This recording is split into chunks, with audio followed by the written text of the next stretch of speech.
नमस्कार. आज आहे 10 फेब्रुवारी 2026 आणि मी आता शेतकऱ्याला अंदाज देणार आहे. मी म्हटलं होतं ना 10 तारखेपासून राज्यातलं ऊन वाढत जाणार, पण रात्री थंडी राहणार आहे. तर राज्यातलं आता उन्हाचा पारा वाढत जाईल आजपासून, पण रात्रीच्याला थंडी देखील राहणार आहे. रात्री 11 ते सकाळी 7 वाजेपर्यंत चांगली थंडी जाणवणार आहे. म्हणून हा महाराष्ट्रातल्या सर्वप्रथम शेतकऱ्यांनी अंदाज लक्षात. ही थंडी फक्त 20-22 तारखेपर्यंतच राहणार आहे, म्हणून हे देखील सर्व शेतकऱ्यांनी लक्षात घ्यायचं. म्हणजे 22 फेब्रुवारीपर्यंत थंडी राहणार आहे, म्हणून हे लक्षात घ्यायचं.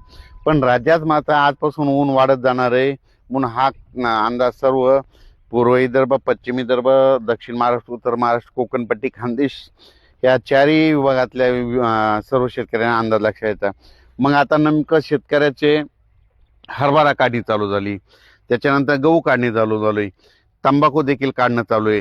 तर त्या सर्व शेतकऱ्याला सांगू इच्छितो की दरवर्षी काय असतं, मी म्हणत असतो ना, दरवर्षी ना महाराष्ट्राच्या बाजूला म्हणजे महाराष्ट्र, गुजरात, राजस्थान, मध्य प्रदेश, उत्तर प्रदेश, इकडं छत्तीसगड ह्या दरवर्षी काय असतं 22 फेब्रुवारी ते 10 मार्च दरम्यान ह्या 4-5 राज्यामध्ये काय असतं, गारपिटीचं वातावरण दरवर्षी असतंय. म्हणजे त्या 20 दिवसामध्ये मग त्या 2-3 राज्यात जर होत असली तर त्याचा असर महाराष्ट्रावर होत आहे. म्हणून हे सर्व शेतकऱ्यांनी लक्षात द्यायचं. ही गारपीट सगळीकडे होत नसते, पण दरवर्षी काय असतं फेब्रुवारीच्या शेवटचा आठवडा आणि मार्चच्या पहिल्या आठवड्यामध्ये पावसाचं वातावरण असतं. म्हणून शेतकऱ्यांनी काय करायचं, 22 तारखेपर्यंत ज्यांचा गहू, तूर, कांदा काढणी असलं तर 22 तारखेपर्यंत तुम्ही काय करायचं, काढण्याची तयारी ठेवायची. कारण की काय असतं, नंतर फेब्रुवारीच्या शेवटच्या आठवड्यात वातावरण खराब होतंच. म्हणजे ह्या 2-4 राज्यामध्ये काय होतं, मध्य प्रदेश, राजस्थान, गुजरात त्या भागामध्ये गारपिटीचं वातावरण होतं, म्हणून त्याचा असर आपल्या महाराष्ट्राला होतोय. म्हणून हा अंदाज सर्व शेतकऱ्यांनी लक्षात घ्यायचा. ज्यांचा हरभरा काढणीस आला असेल तर तुम्ही काढू शकता. गहू काढण्यासाठी पोषक वातावरण, तूर काढण्यासाठी पोषक वातावरण, तंबाखूसाठी पोषक वातावरण, वाळू घालण्यासाठी, त्याच्यानंतर द्राक्ष बागायतीसाठी आनंदाची बातमी. राज्यातलं ऊन वाढत जाणार आहे, त्यांच्यासाठी देखील आनंदाची बातमी. म्हणून हे देखील सर्व शेतकऱ्यांनी लक्षात घ्यायचं. पण राज्यात सध्या तरी म्हणजे आता म्हणजे 10-12 दिवस कसलंच म्हणजे वातावरण खराब नाही, काय नाही. उलट दिवसा ऊन वाढत जाणार आहे. उन्हाचा पारा जवळपास 35 म्हणजे काही ठिकाणी 34 अंश, कुठं 35, कुठं 36-37 अंशापर्यंत. विदर्भात घाटाच्या खाली थोडा जास्त वाढत जाणार आहे, 36 पर्यंत जाणार आहे. म्हणून ह्या विदर्भातल्या देखील शेतकऱ्यांनी लक्षात द्यायचा. काही भागामध्ये 34 राहील, कुठं 36 अंश सेल्सिअस तापमान राहील. पण रात्रीच्याला मात्र काय होईल, उत्तरेकडून थंड वारा येत असल्यामुळं रात्रीच्याला मात्र 11 ते सकाळी 7 वाजेपर्यंत थंडी जाणवणार आहे. म्हणून हा अंदाज शेतकऱ्यांनी लक्षात द्यायचा. आणि बऱ्याच आणखीन शेतकऱ्याचे मला फोन देखील आले की 2026ला म्हणजे दुष्काळ पडणार आहे का. तर परत एकदा सांगतो, प्रत्येक वेळेस सांगणार आहे, 2026ला दुष्काळ वगैरे काही पडणार नाही.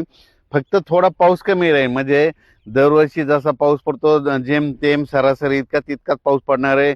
पिकं चांगले येणार आहेत. म्हणून हे सर्व शेतकऱ्यासाठी आनंदाची बातमी. आणि त्याच्यानंतर काय होणार आहे, परतीचा पाऊस काय होणार आहे, शेवटी मग 2026 मध्ये परतीचा पाऊस काय होणार आहे, अहिल्यानगर जिल्हा, लातूर जिल्हा, सोलापूर जिल्हा, सांगली जिल्हा, पुणे जिल्हा, त्याच्यानंतर लातूर, बीड ह्या पट्ट्यामध्ये परतीचा पाऊस पुन्हा मराठवाड्यामध्ये चांगला पडणार आहे. त्याच्यामध्ये बरेच मग तळ्याची सरासरी लेवल होऊन जाईल. म्हणून हे लक्षात आहे. आणि त्या परतीच्या पावसामध्ये म्हणजे सप्टेंबरमध्ये एखादं लो प्रेशर तयार झालं तर मग पुन्हा आणखीन आपल्याला मग खूप चांगलं वातावरण राहील. म्हणून हे लक्षात आहे. पण 2026ला जेमतेम पाऊस राहणार आहे, सरासरी इतकाच राहणार आहे. पिकं चांगली येणार आहेत. म्हणून सर्वप्रथम शेतकऱ्यासाठी आनंदाची बातमी. पण असं खूप नुकसान होईल असा काही सध्या म्हणजे तसा पाऊस असा 2025ला पडला तसा काही पडणार नाही. म्हणून हे सर्व शेतकऱ्यांनी लक्षात घ्यायचं. दरवर्षी आपल्या महाराष्ट्र 22 फेब्रुवारी ते 10 मार्च दरम्यान महाराष्ट्र, मध्य प्रदेश, गुजरात आणि राजस्थान ह्या राज्यामध्ये काय असतं, गारपीट असते. पण ही गारपीट तुम्हाला सांगतो महाराष्ट्रात सगळीकडे होत नाही. त्याच्यामुळे काही घाबरून जायचं, काही चिंता करायची नाही. उगाच झाली तर 10-12 गावामध्ये होत असते. फक्त एखाद्या भागात होते, काही भागात होत बी नसते. म्हणून फक्त त्या टायमाला वातावरण खराब असतं. म्हणून हे प्रथम शेतकऱ्यांनी लक्षात घ्यायचं. मध्य प्रदेश, उत्तर प्रदेश, राजस्थान, गुजरात तिकडल्या त्या भागामध्ये दरवर्षी फेब्रुवारीच्या शेवटचा आठवडा आणि मार्चच्या पहिला आठवडा त्या पट्ट्यामध्ये दरवर्षी होतंय, म्हणून त्याचा असर आपण महाराष्ट्रामध्ये त्याच्या बाजूला आहेत म्हणून आपल्या महाराष्ट्राला त्याचा असर होतोय. आपल्याकडे कशामुळे होतोय, नेमकं फेब्रुवारीच्या शेवटच्या आठवड्यात ऊन तापतंय, मार्चच्या शेवटच्या आठवड्यात ऊन तापतंय, त्याच्यामुळे ते बाष्पयुक्त वारे आपल्याकडे खेचल्या गेल्यामुळं आपल्याकडे ते थोडाफार असर होतं. म्हणून एवढं काही घाबरून जायची चिंता नाही.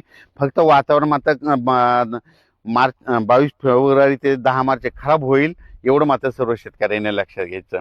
म्हणून आपण आपला कांदेवाल्यासाठी कांदा काढणीस आलेला असेल तर तुम्ही आता सध्या काढू शकता. सध्या तरी म्हणजे कसलं पावसाची भीती नाही, कशाचीच भीती नाही, काही चिंता करायची गरज नाही. तुम्ही काढू शकता, तंबाखू काढू शकता, हरभरे काढू शकता, गहू देखील काढू शकता. खूप पोषक वातावरण आहे. 10-12 दिवस कसलं वातावरणात काही बदल होणार नाही, म्हणून हा अंदाज सर्व शेतकऱ्यांनी लक्षात घ्यायचा. अचानक वातावरणात बदल झाला तर परत उद्या त्याला एक मेसेज दिला जाईल. धन्यवाद.